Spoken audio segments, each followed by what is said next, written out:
میں ایک دفعہ جماعت میں گیا، ہمارے جنرل جاوید ناصر ہمارے ایک دوست ہیں، اب تو بزرگ، بہت بڑے بزرگ ہو گئے، کبھی DGISI تھے وہ، ان کا کوئی رشتہ دار تھا، تو میں جماعت میں گیا ان کے بیٹے کے ساتھ، تو انہوں نے کہا کہ یہ سامنے گھر کے سامنے مسجد کے بالکل سامنے میرا خالو رہتا ہے یا کوئی رشتہ دار وہ رہتا ہے، تو ان سے ملاقات کرنی ہے۔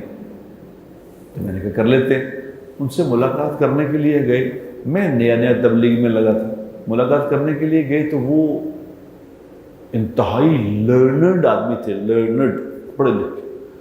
میں ان سے تھوڑی سی بات کروں، وہ جناب قرآن کی آیت پڑھے، ساتھ اس کی ترجمہ کرے، ساتھ تفسیر کرے۔ جس موضوع میں بات کروں قرآن کی آیت پڑھے، ترجمہ تفسیر قرآن کیا۔ میں حیران، میں نے بھی اتنا علم، ہر بات پہ قرآن کی آیت۔